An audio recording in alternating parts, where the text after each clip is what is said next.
Hello বন্ধুরা, তোমরা সবাই কেমন আছো? সবাইকে গুড আফটারনুন। কে কে আম খাবে কমেন্টে জানাও। এই যে আম গাছে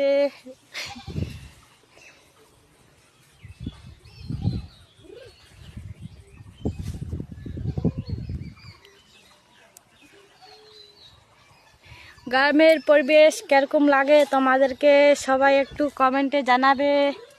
এই যে এটা আমাদের গ্রাম, এদিকে পুকুর আছে, এখানে ছাগলগুলো আছে, তার জন্য বৃষ্টি পরে ভিজবে না, তার জন্য এটা দেওয়া হয়েছে।